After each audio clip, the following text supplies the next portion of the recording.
welcome to another episode of the Mindful Constitution podcast.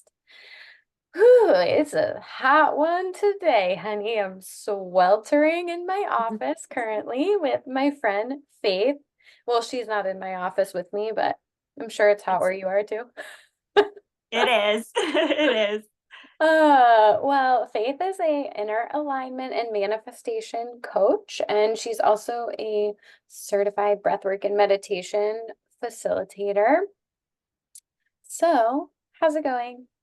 I love you, So by the way. I'm so happy you're I doing love well. you, and I'm so happy to be here. Thank you so much for having me. I'm Yeah. doing very well, thank you. How about you? Good, good. Aside from being extremely hot, I do not handle the heat well. I'm such a little grouchy biatch when it's hot out. I'm like, I don't want to do anything. I don't want to clean. I don't want to cook. I don't feel creative. I will say we don't have central AC either, so it's like just a couple window units in our house, and they are not cutting it. But Yeah, I think it's the humidity that really makes it that stickiness. it's the humidity that'll get It's the you. humidity, Such yeah. like a white old man conversation. Stickiness. Um, but yeah, so I'm really excited to dive in, and I just wanted to say that outside of everything I just introduced Faith as, she's also just one of the most genuine and kind-hearted people. Oh, We met through a mutual friend a few years ago and have kept in touch ever since. And so, yeah, I'm really excited to dig into all things manifestation together. And Faith also doesn't really drink. Are you fully sober, or are you just kind of like yep. intentionally never drink? Yeah, and so we're going to talk about how that relates to manifestation. We're going to talk about breath work and just curating the internal landscape needed to manifest your dreams. And so, with that said, I wanted to just open the floor for you to talk about what kind of led you down the path of manifestation and mindset work initially. Yeah, that's a great question. So back in 2017, I had hit my rock bottom. Mm. I was unhappy, unfulfilled. I pretty much just was living on autopilot, and I had no idea that my subconscious was just running with all of these negative beliefs and just negative thoughts. And it was taking over my life. It was consuming me to the point where I was like, enough is enough. Something has to change. And little did I know that the only change to make was self. Mm. There's nobody to change but self, and it was about to change my life for the better. So I did started to do a lot of research. I was like, okay, how to Yeah. find happiness. I literally would type it into Pinterest, like I was grasping, and I had no idea that everything was right inside of me. And that all the answers were right inside of me, and that I actually held the power, and I was just giving my power away, always to circumstances, to people, to just everything, and letting life happen to me rather than becoming a conscious creator. And I was living with a lot of internal things that were triggering me that I was not even aware of, if that makes sense too. Oh, yeah. Yeah, so it The was triggering me, unexamined beliefs. Yeah. all those negative beliefs that I built up over time based on past experiences, traumas, all of that. And I was always like blaming, like, well, my life's this because this. And I wasn't actually taking that accountability and saying, okay, Faith, make the change, until 2017, where I was like, okay, nothing's going to change unless I change it. And I kind of came to that awakening, within myself through starting to do meditation. I actually started researching and finding, when I typed in how to find happiness, how to, get over this, how to get over that, like things like that. I started to to research meditation. So I started to create my own meditation practice and started to become more in tune with myself. And that really opened up the can of worms for me, because not only was I researching meditation, it was starting to research the laws of the universe. I started to deep dive into that, law of attraction, law of assumption, manifestation, self concept, mindset work, all of it. And I started to feel better every single day and started to do the inner work, and my whole life started to change. And really, truly, that's when I knew all of it really works. When you do the inner work, your life will shift. So that's the inner alignment. When you align to the reality you desire to see externally, but you align to it internally, you'll see it externally, because nothing is outside of us. So that's where I saw the shift. Yeah, I think it's something a lot of people often kind of focus on the desired outcome without taking the action necessary internally on an individual basis. Like, I want this, it's not happening for me, but it's like, well, these are all, you have all these obstacles in your way that you have to deal with, that you have to clear away in order to get there. And I think a lot of times, I was just talking to a client about this the other day, like what needs to be removed and what needs to be built upon and Yeah. added to within you. And I think so many people don't even realize how limiting their beliefs are, and that they are operating as if their beliefs are facts when they're just beliefs that have been implanted through experiences or family or peers or just life along the way. And it's funny too, I feel like I really started to think about this when I started doing the inner work too. Just like, where did that belief even come from? Did I just hear it one time in passing and it really stuck, and just I just kind of thought that subconsciously for so long? And it is wild how our unexamined beliefs can dictate our reality so much. Our beliefs in general, but when they're unexamined, they can be the biggest limitation. And so, yeah, and you said you hit a rock bottom, but when you said that, you aren't referring to drinking. You're just referring to a rock bottom of unhappiness and feeling unfulfilled. Correct. Yes. I was, so to get more specific, my world felt like it was crashing down. I had a lot of different things around me that was happening that I was just not happy with. And I was going through a very, very difficult time. And plus I had two very, very small children I was taking care of at the time. So I was giving, giving, giving. But also too, I just didn't feel fulfilled too in like my career path at that time. Like I was working 9 to 5 job. It just wasn't fulfilling to me at that point in my Mm. life. Something needed to pivot. So I did decide, I was home. I did decide to stay home with my kids and take care of them at that time too. So like it was a lot of different moving parts. Um, A lot and of I was transition. transition, yes. And I just felt lost, if that makes sense. Like lost in like finding who I truly am, my purpose here, and unraveling the old story of me and the old beliefs that I once identified with, and really truly seeing them for what they were Hmm. and getting deep into that.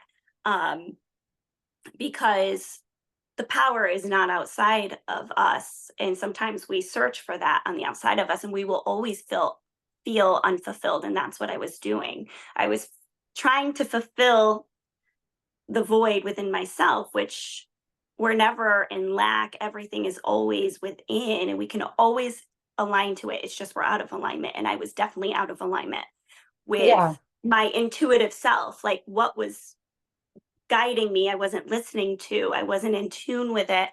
I was people pleasing because of old negative beliefs. I had this underlying negative belief of not being worthy, not being good enough, um, all of that. And I was I was too busy people pleasing, doing everything for everybody else to please them, to make everybody else happy, because I thought I had to do that To to receive love. earn my worth. Hmm. Yeah, it's wild. I think a lot of our unhappiness stems back to like not feeling worthy. Even a lot of people around drinking and clients with, you know, overindulging or problematic drinking.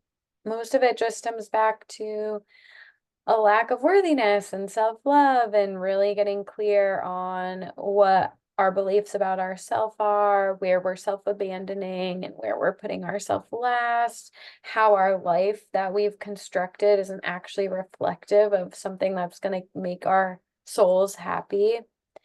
So, yeah, I really relate to a lot of things you said, even though it's like a different kind of context. I can see how motherhood would be such a catalyst for that too, especially having two kids who are both young and feeling like, what the hell is like my role here? I think it's so important for us to carve out, even when we are in the throes of motherhood, like some elements of identity for ourselves.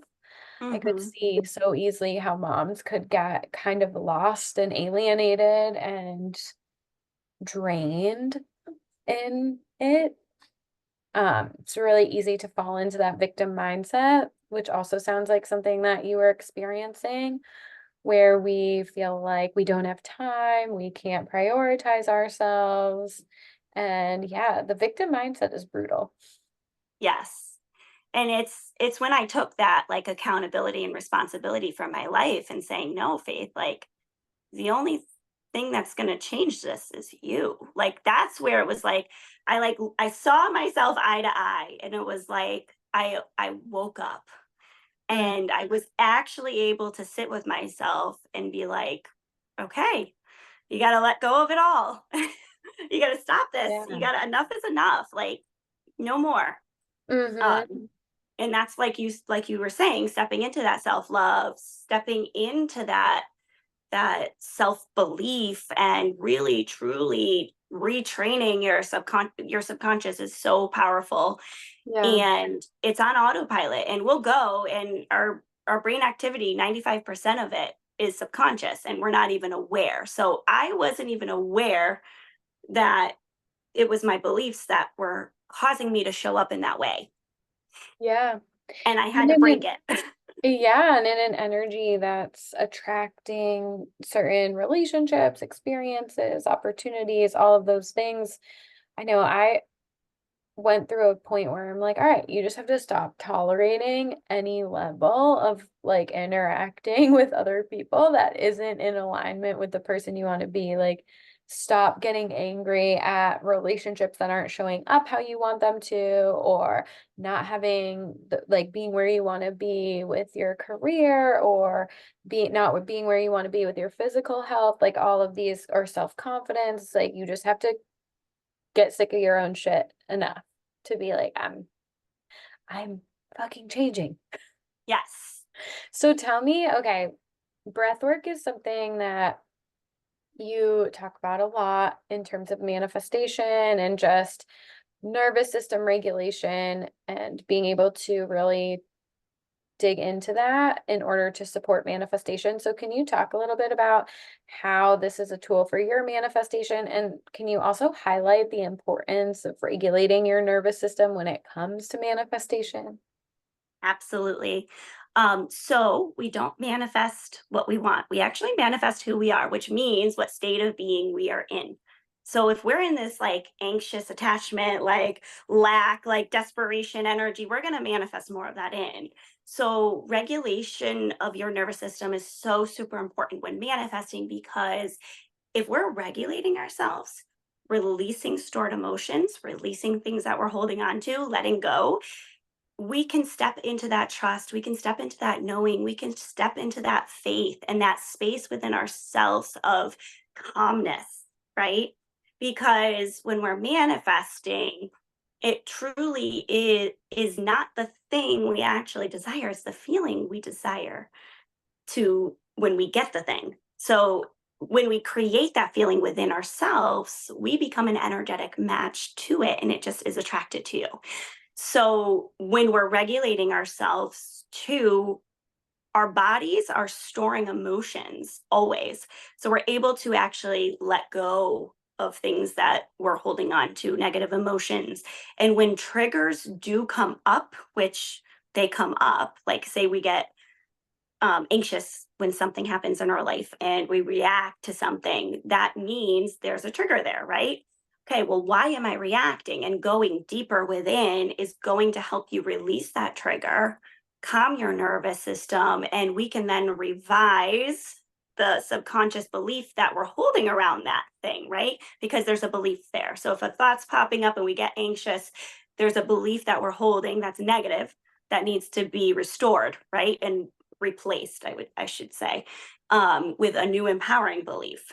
And being able to give ourselves what we need is going to also fulfill, because nothing is outside, right? So if we're always looking for validation from the outside of us, we're always going to feel that void. We actually have to validate that feeling we're desiring to feel. So it could be love, it could be safety, it could be security, trust, whatever it is that you're desiring to feel.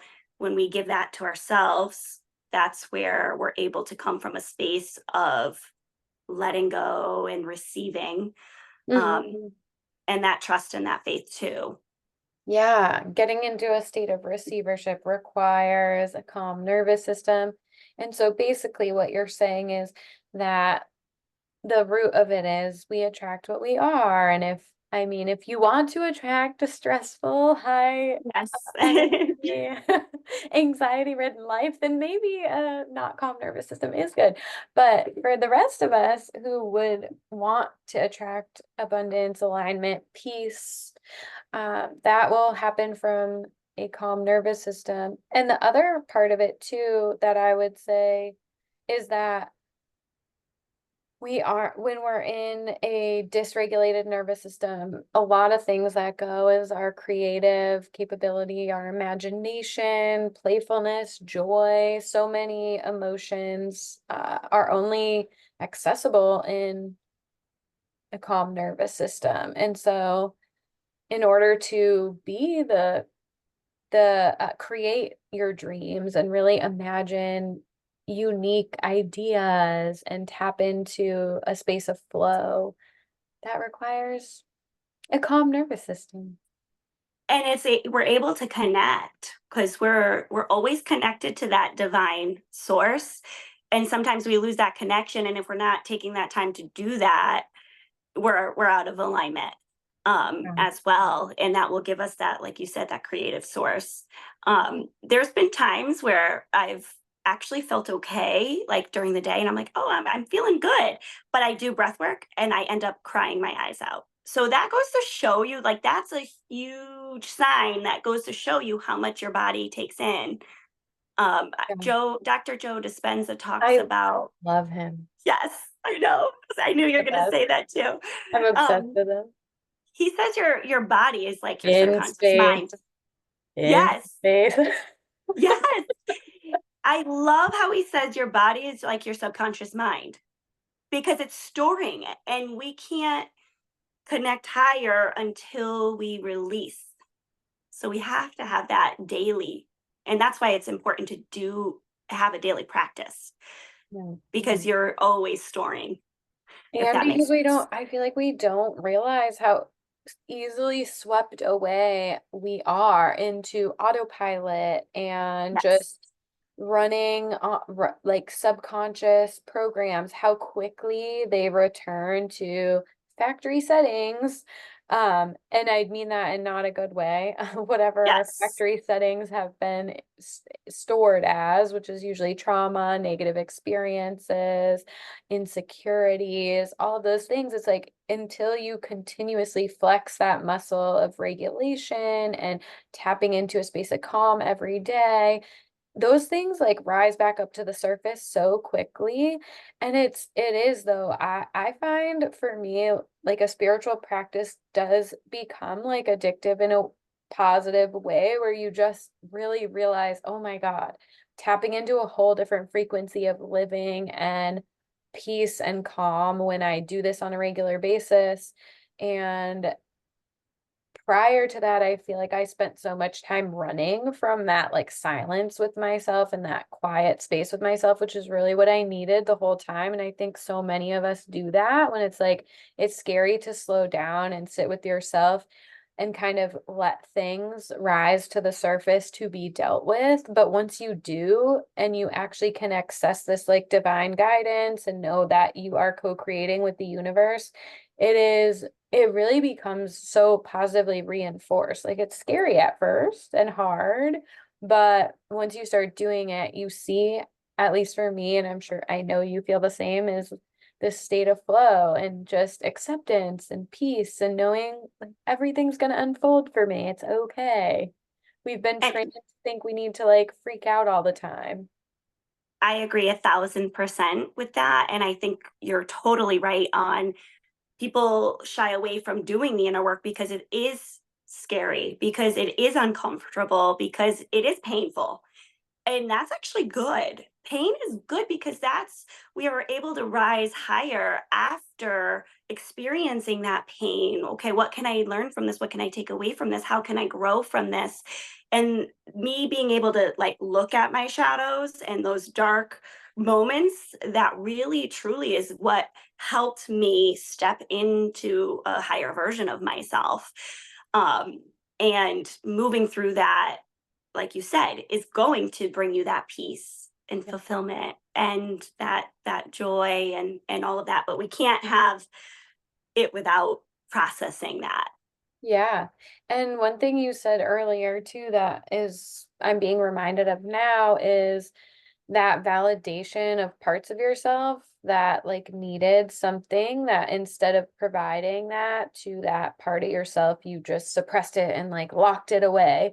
And I feel like that's really like eye-opening and sad when you see like the all of the points along the way in your life where you just kind of shoved aside a version of yourself that wanted friendship, wanted love, wanted respect, wanted kindness. And instead of embracing yourself and being like, damn, girl, like you put up with a lot of shit you shouldn't have. You put up with a lot of fucked up stuff you shouldn't have. Yeah, You just like hid that away.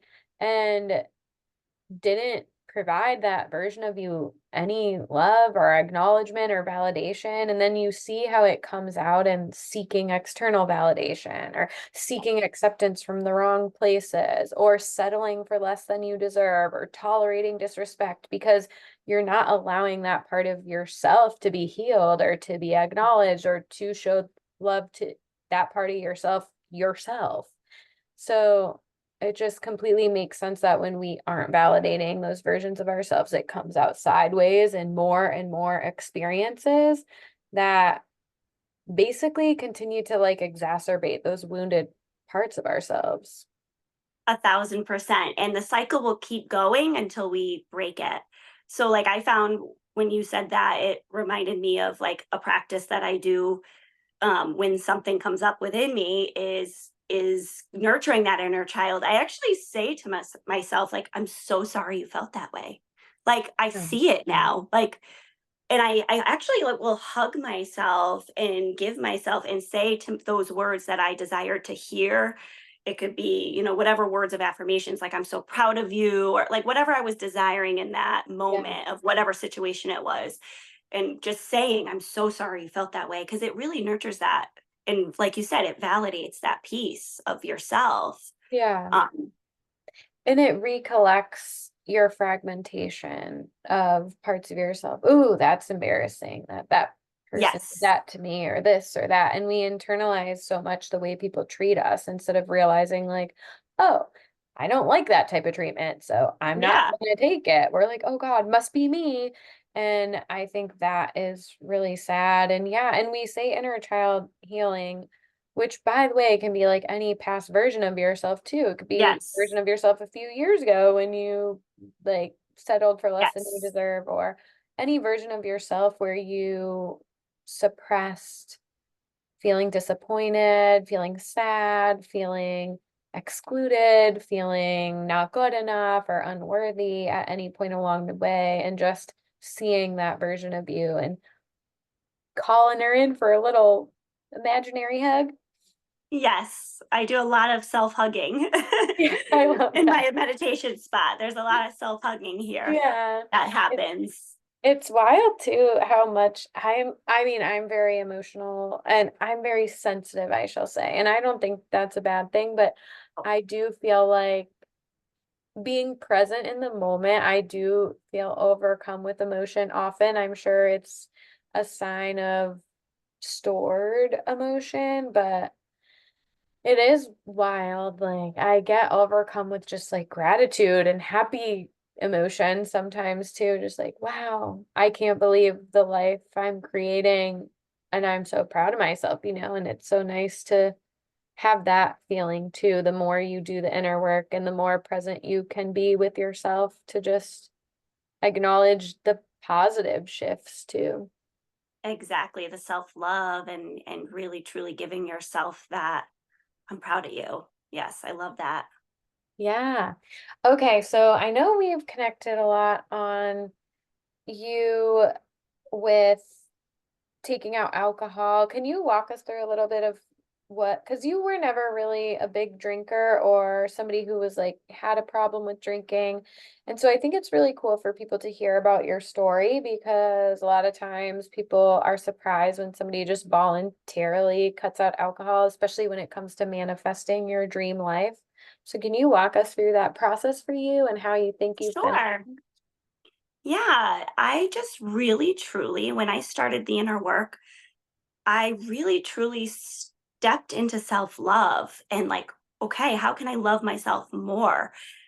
And my main priority became feeling good. So I had to cut anything that was going to mess with feeling good.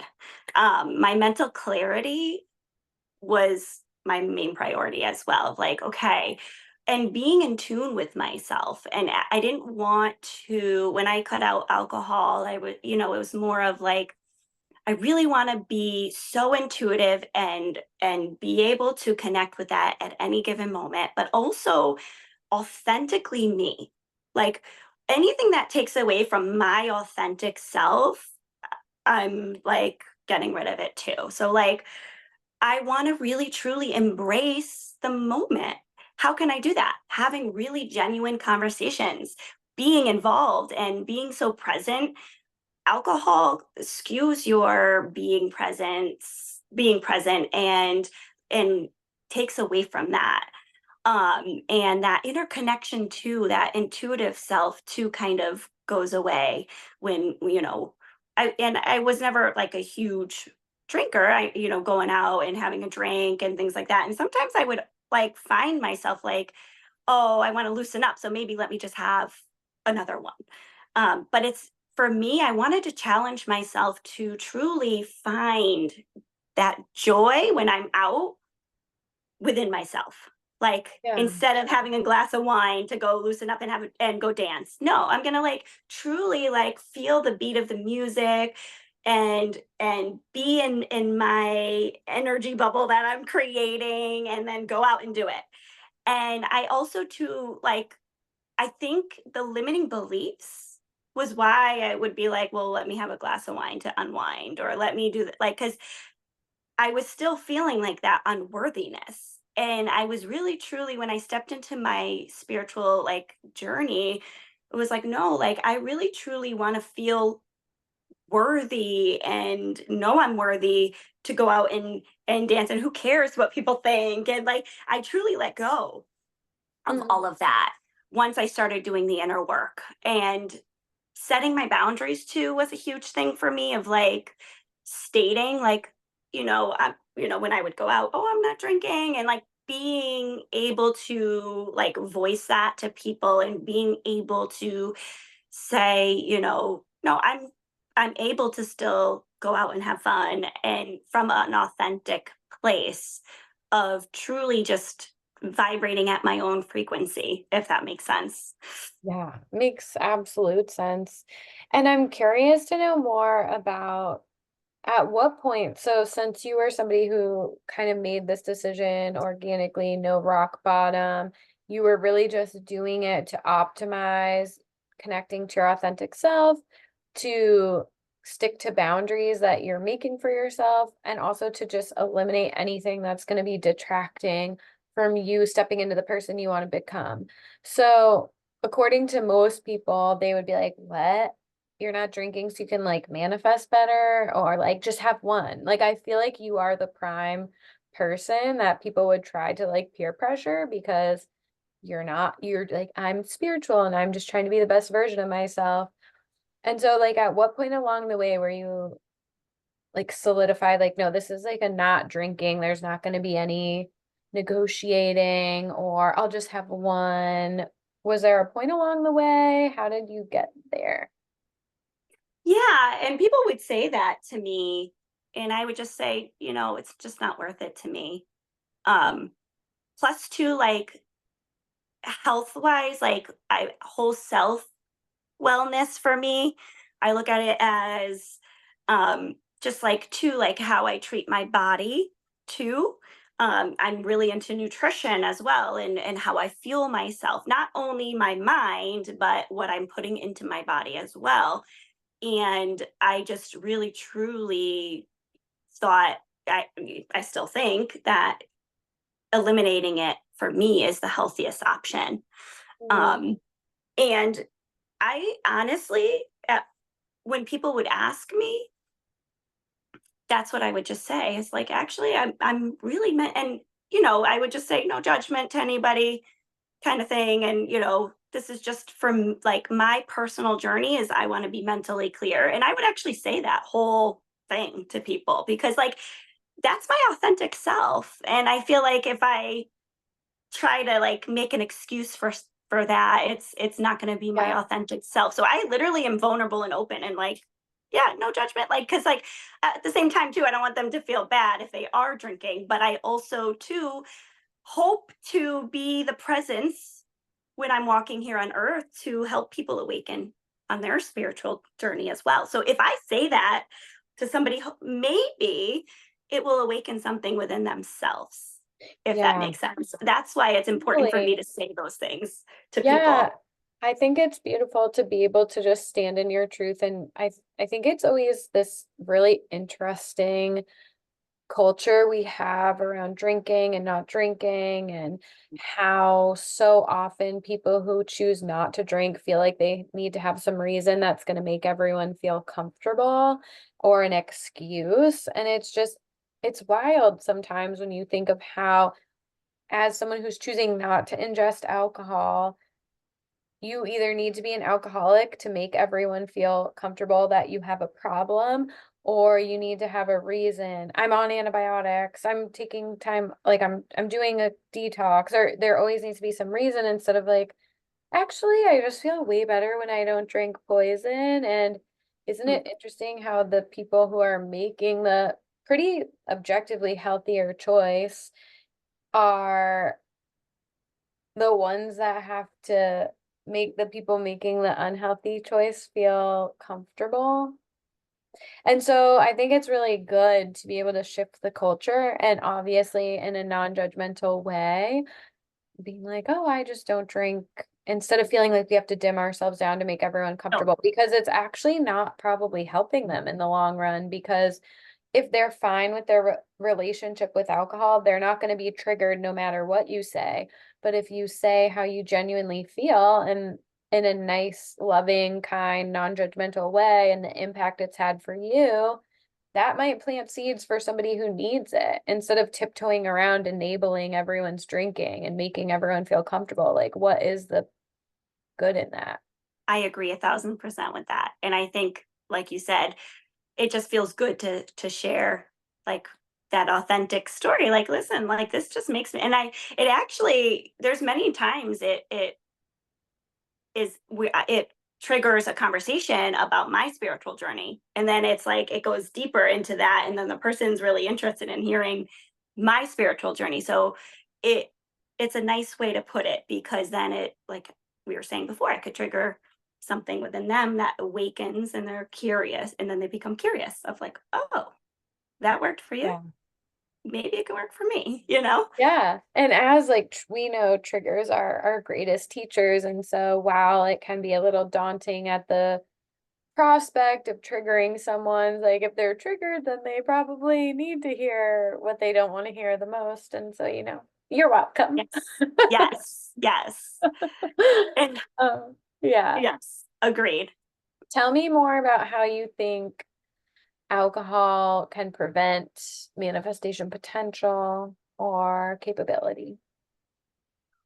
Well, it definitely can bring out emotions within you, but not in a like positive way. I think too, in that time, if you like with drinking too, you're not in a clear mindset. How are you going to process emotions that are coming up? I think without alcohol, if we're able to sit with it and see it and understand it, we can then move through it in a healthier way. Because a lot of times, there were moments in my past when I did drink that a lot of deep emotions came up, but I never processed them because it was either the next day I didn't feel good or like I cried, and then the next day I'm like I have no idea why I was crying. It wasn't that I was actually saying, well, okay, let me sit with this, like because in that brain fog where we don't have that opportunity to, like you Mm. said, to use it as a tool to move higher, of like, okay, there's this emotion here, why is this emotion here? There's a negative emotion because I have this negative deep rooted belief because of this past experience. Okay, how do I work through that? See how I like went through those layers. In the process of drinking, you're going to have a lot of brain fog. There's no way we're going to get to those deep layers. Yeah. So I think it definitely limits our potential on healing what needs to be healed within when emotions do arise, and also to mental clarity, and it does skew with our intuition too. So I think that's another piece of it. Yeah, so listening to your intuition clouded, being able to genuinely process your emotions, move on, grow, and learn from them doesn't happen when we self-medicate with alcohol because it kind of numbs us out, pushes it under the Mhm. rug, and we just kind of push it aside into a little pile. And Correct. then something else you said that stood out to me previously was how, physical health, nutrition, alcohol, like all of these choices we're making with our physical health, that caught my ear because I think a lot of people think of manifestation as like woo woo or extremely spiritual, and that it's this like affirmations and journaling. But I think what it also is, like you were saying, is stepping into your most vibrant frequency, and that involves taking care of your physical vessel to the best of your ability. Correct. Exercise, nutrition, not ingesting a depressant that's going to make you feel completely deflated. And so all of the choices we're making affect our energetic frequency. And I feel like physical health is such a easy door to like feeling your best is going to attract your best. And so if you're eating vibrant foods that make you feel good, you're not drinking alcohol Correct. on a regular basis, all of that too. Getting good night's sleep, there's drinking enough water. There's so many different pieces of, like you said, the choices you're making of like what is going to bring me to the highest. What can I do? How can I show up in that? Stepping into that version of, and I say this a lot and like on my channels, step into that version of you now. What would that version of you be doing every single day? How would it be showing up? Do Mhm. those things, right? Think those thoughts, believe believe, those beliefs, Yeah. um, as well. So it's definitely true. Yeah. Yeah. I love it. So good. Yes. Okay. And then I have a lot of alcohol questions here. How did your relationship to alcohol change? We kind of talked about that already. When you started to do the inner work, you were like, all right, this needs to go. And when you think of manifestations in your own life, can you share some that you feel like really stood out to you? Where you're like, wow, this is this is happening as a byproduct of all my manifestating. Yes, I love that. Yes. Uh, So I have a lot of quite a few, and there's so many like little ones too. And it's funny because I am so open with talking about manifestation in my home. Even my kids are like, I manifested that. Like I my love little one is always saying, I manifested that today. Oh my God, that's So amazing. it's so cute. But yeah, so like I manifested a whole new version of myself. Not only like internally, but like the physical manifestation, like of like my physical appearance even like shifted 1,000%. But just to how I show up in general, I because I aligned my internal world with the beliefs I desire to believe about myself, like my self concept, what I think and feel and believe about myself, like was is solid now. So like how I showed up then is so different than how I show up now, and I give credit to all of the pieces of the internal work that I did to manifest that. Mhm. Um, but also too, like I shifted relationships in my life. Like the way my relationships used to be to compare to now have completely 1000% shifted to what I desire based on shifting my internal world, if that makes Yeah. sense. Can Um, you share about what your relationships shifted and like how you show up and how it's different? What specifically how do you show up differently in terms of like personality, character traits, how energy, and then can you share a little about how that shifted into different relationships in your life? Correct. Sure. Absolutely. So like basically I used to not feel good enough. I used to not feel worthy. I used to feel not shown up for. I used to feel not chosen, not loved, all of those things. So once I created the internal beliefs of feeling chosen, feeling shown up for, but this is by processing feeling like that I'm worthy and deserving Mhm. of being deeply loved and being worth, I am worthy, I am deserving, I am chosen, I'm worthy of being chosen, I'm worthy of being shown up for. Before, I used to be not confident. I used to be a people pleaser. I used to be a yes person.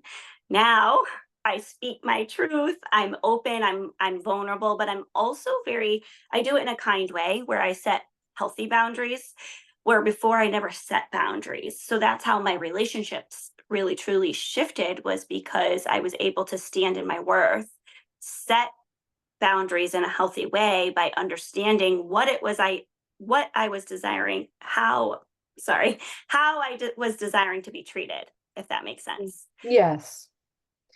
Yeah, curating the landscape in yourself that was going to manifest relationships that reflected that.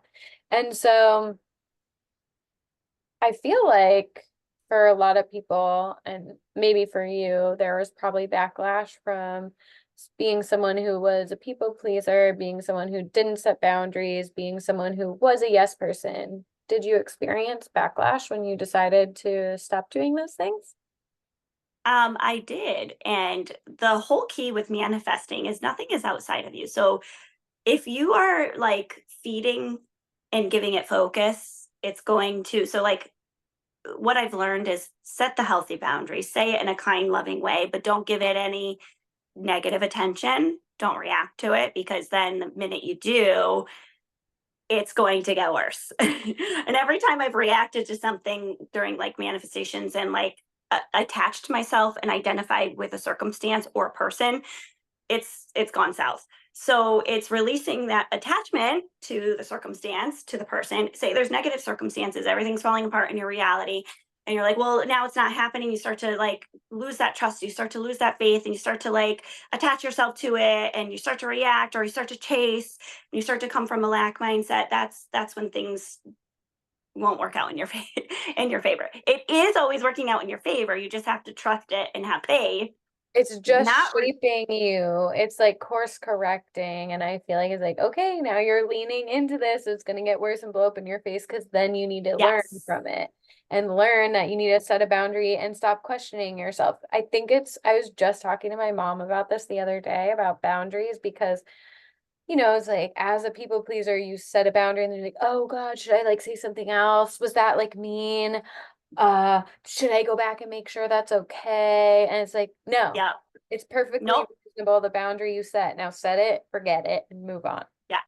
Because you do it, like feeds it energy, and then people who are in need of boundaries, if they sense like you cracking, it's like there is, you just have to be like, no, this is what it is. Bye bye. Okay. Yes. And it's funny because whatever you're believing to be true and thinking and whatever you're cultivating within yourself, it's going to reflect to you. So like if you're believing you're not good enough or you're not worthy or you're going to get that shown to you in all different ways until you say like, nope, I'm worthy. I'm just like, until you change it internally, that will be reflected. And it's so amazing because I've seen this firsthand. I'm like, oh, I believe this now because somebody will say something to me like and show it to me and reflect it to me. And it's like, oh my God, that means that I've like I did it. I manifested it. Like Yeah. that's the version of me now. And I because I am standing in that. I Yeah. am in that energy. Like I am that person. And it's like I don't accept anything other than that in my reality. And Yeah. that's where boundaries is huge. Um, but yeah, so like the manifestations that I've seen firsthand are like amazing. But another one too is creating a life where I don't want to escape from. Mhm. Like that was, I think, my biggest manifestation of like doing truly following my intuitive self and doing what I'm pulled to without hesitation. So like leaving the 9 to 5 job and being able to like jump and take that leap of faith without looking back and saying, "Oh my God, I should have stayed there." But and it's amazing what happens when you do because it's like, Mhm. okay, this is what I wanted. Like this is my desire. Like I'm Yeah. here now Yeah. because I took that leap. Um And it feels like solutions present themselves to kind of support you that you wouldn't even have imagined or thought of. And sometimes you kind of just need to take the next step. And I think there's obviously you can't just take the next step and having not done the inner work, having not like mentally prepared. Correct. I think it's a level of resiliency in terms of the inner work and mindset you need to be at to take like huge leaps of faith. But when you do and you get to see how you're divinely supported, it's wild to be like, wow, all of these little things are popping up. And I notice it in the reverse way too, when I start like falling back into negative thought patterns versus when I'm really in flow with a positive space and even just navigating resiliency with like more of a detached spirit and not feeding it too much energy. I mean, like, that's okay, moving on. These are part of it because I can go the other way where I'll dwell. And it is, you can just see more created of the same, of whatever energetic state you're coming at it from. And it's pretty amazing to watch and witness. And it's very positively reinforcing in terms of like an upward spiral because you start to see like how it really does work and aligned action with intention and a sense of detachment as well from the outcome and just allowing faith to Yes, having that get faith. to. Yeah. So one thing I wanted to ask too, just because I know we both have social media and we both have businesses online and in talking about, what you think is kind of attracting more of the same, how do you protect yourself from negative energy being like an online business and not feeding into a fear of judgment or what people are thinking of you? Because I know for me, I generally can rise above it, but there is moments where I'm like, I think more about the negative than all the positive because I get so much positive too. And I'm sure a lot of entrepreneurs feel this way where there can be like 100 positive comments and you have one person that's you feel like is judging you. And so tell us your perspective on that. I love that question because like you said, when I first like started and started putting myself out there, I would slowly feed into it and I'm like, no, what I learned is again, this is the same concept with manifestation is when you don't give it any energy, right, it's going to dissipate.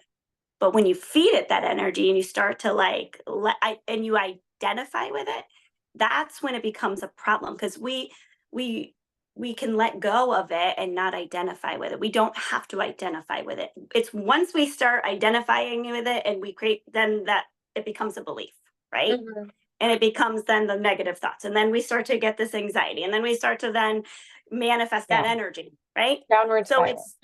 it's literally cut it. I literally learned to cut cords with it. And I would, anything negative that would pop up, and I used to look, like, even on YouTube, I used to look at like my analytics and pull up, like, there would be the likes and the dislikes. I don't even look at that anymore because of this actual thing with manifestation. It's like you can't feed into that. You can't give it any energy. And if somebody posts something, I a lot of times, if I like read it real quick, I'll just delete it and block, delete and block, because I just remove it. I take it out of my reality. It's not my reality. I'm not identifying with it. It's not my story. Mm, And when you come from such a pure intention of like, my job here is to reach people that need to hear it today. If I'm only reaching one person that needs to hear my story today or needs to hear this talk today, that's all that matters. Because my purpose here is to give the most to the people and give them value and help somebody on their journey, and hope to be their survival guide, and to serve and to give, and I feel good doing that. And that's my intention. And when I know that and I stand in that and I believe in that, I don't have to give anything else attention, because I it's love like, nope. Yeah. So that's that's my take on that. yeah, it's so good. And how did you feel the like people closest to you when you're like, I'm into manifestation now and I want to be a manifestation coach? Were people supportive? Were they like, what are you talking about? Was it It's a split crowd? Yeah, I think there's a little bit of everything with Yeah. that. Actually, I've had the people that were like, "Oh my God, tell me more. I want to know, how do you do this?" And I've actually, that's how I've helped a lot of people. And then I've had the people that were like, "What kind of thing?" and like had no idea what I was talking about. And I did have some naysayers. Where I handled it very authentically too, of like, listen, like, this is what I believe, this is real, but also what you believe, no judgment, I'm that's the thing here, is we're all connected and we all are here to help each other just rise to the highest version of ourselves and awaken that those pieces of us that need to be awakened, and teach each other how to better ourselves. And if somebody else doesn't agree, we don't have to fuel it or anything like that. It's like, okay, so that's kind of how I Yeah. took it. And I think at Detachment. first, yes. What happened? Sorry. I said detachment. Correct. I had to Yeah. detach with love. Like, just Yeah. detach. Yeah, that's been a huge thing for me too, just along the way is really like I always try to emphasize that in the sober curious message is if this isn't for you, that's okay. I'm not preaching abstinence to everyone. I'm just Correct. sharing a route of healing that worked for me that other people might benefit from. And so if it's not for you, that's fine. I think in the world of social media, it can be really hard because it's just, you see a lot of like extremes and, people feel entitled to say whatever, whenever, and stuff like that. But and also as practitioners, you're encouraged like niche down and have a very specific message. And so while you're speaking to a specific person, everybody can see it. And I think that is hard sometimes because you're like, okay, might not be for you, and that's totally fine. And I love what you said about we're all one and we're just here to support each other and being the best version of ourselves. And if that doesn't resonate, and I always say that too, about your intentions. When you know what your intentions are, then that's what really matters. And I think that's in alignment with your idea of self-concept and just truly knowing who you are at a core level so that anything external that isn't in alignment with that, when you know who you are, then people You're can do okay what with they it. want. Yeah. Yeah. So, what last question before we get to Sure. where people can find you and everything you have going on, but what do you think are the biggest misconceptions when it comes to the world of manifestation, spirituality? Where do you think people get it wrong or common misunderstandings?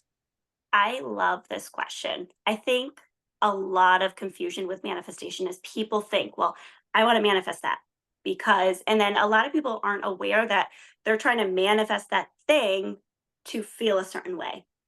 When actually manifestation is the complete opposite. It's create it internally, create whatever you're desiring to feel internally, and the thing comes. It's not get the thing and you're going to feel X, Y, and Z.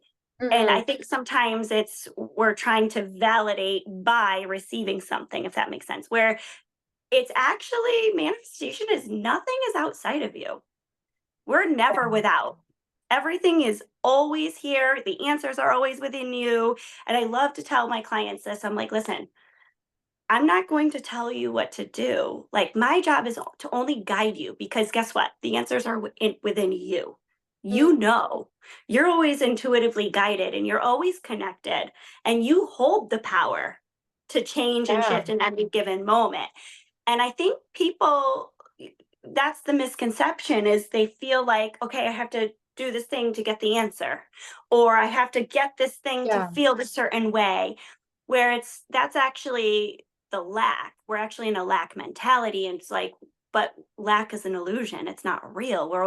We always have the opportunity to fulfill within, and we're always fulfilled and whole and complete at any given moment. It's just we're out of alignment or attunement with that, if that makes sense. Yeah. It absolutely makes sense in two ways in my brain because not only does embodying whatever emotion you're hoping said thing will give you, not only does like kind of trying to facilitate that emotion within energetically align you with that, but when you're starting to like, okay, so say I want this job because what's the root of feeling that's going to provide me stability, or say that stability. Okay, so then it allows you to examine too in your life, like what is preventing me from feeling stability? What can I do to help me feel stability? So that's also providing you this opportunity to take action in alignment with the person and emotions you're trying to facilitate and get curious about in what ways you're hindering that. Okay, is my drinking inhibiting my stability? Are my relationships? Is my spending? What am I doing that is preventing me from feeling stability? And how can I address that? So, in two ways, like inspires aligned action and inspires energetic alignment, which makes a lot of sense. I agree 1,000% with that because it's like you said, that embodiment. It's shifting to that version of you now as if you already have it because you do. And that's where I think people get it wrong is we feel like we don't have it. We do.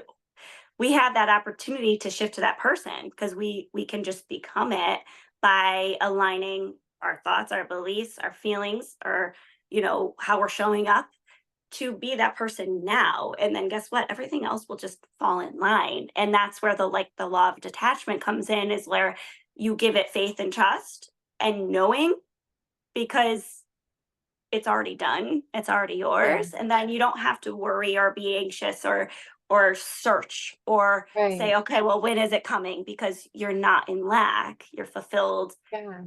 you're Yeah. relaxed, you're peaceful, all of those things. Yeah. I say faith enlists the support of the universe. When you don't have faith, then you're symbolize or signifying to the universe that I don't want your help. I'm doing it all by my fucking self.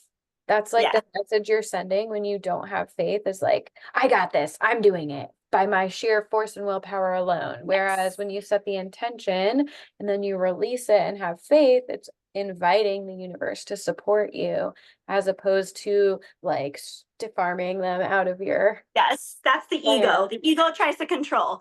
And that's Yeah. like, that's where it's hard sometimes, because sometimes we stay in that ego and we're like trying to control, well, it has to happen this way.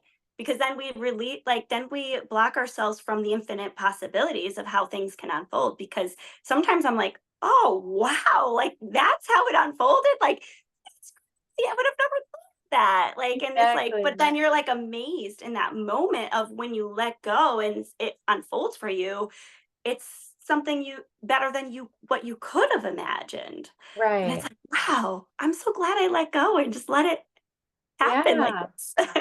I know exactly. It is. It's the best. Especially I've always been somebody that's like more of like a control, like gotta do it on my own and like make it happen. And the past few years, I've really been exercising that detachment and setting an intention, but knowing like, you know what, I know I'm meant for big things here, but in Yes. whatever way that unfolds is okay with me and in a pace that is in alignment with all aspects of my life, motherhood, the mom I want to be.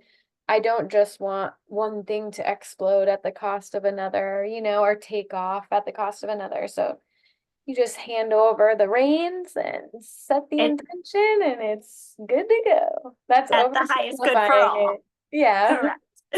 But once you feel it, you really understand. And it's a beautiful place to be able to get there. And I have to work at it. It's not like a natural all the time. But so I love you. And I'm so I glad that love you came on. you. This is so fun. I love talking about this stuff with you.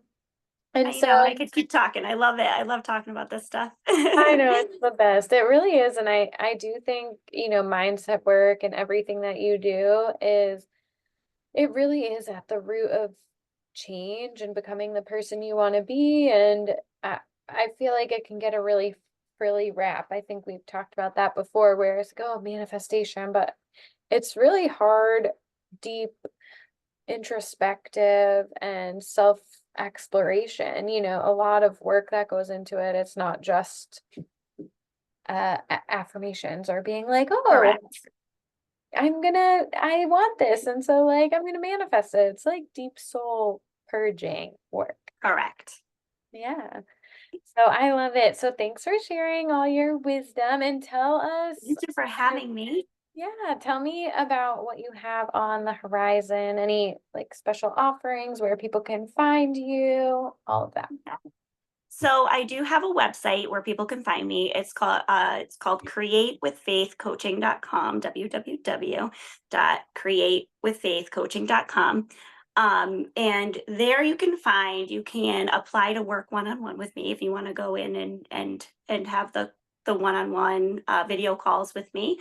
You'll also have access to Voxer to connect with me, and all the guidance and accountability within my coaching.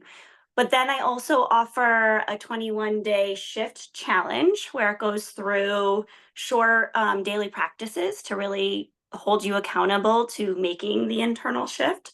So I just launched that. So I'm super excited about that. They can Yay. find that on my website as well. And I also offer a manifestation course, and I do that goes through step by step of like my journey and how it could help somebody else.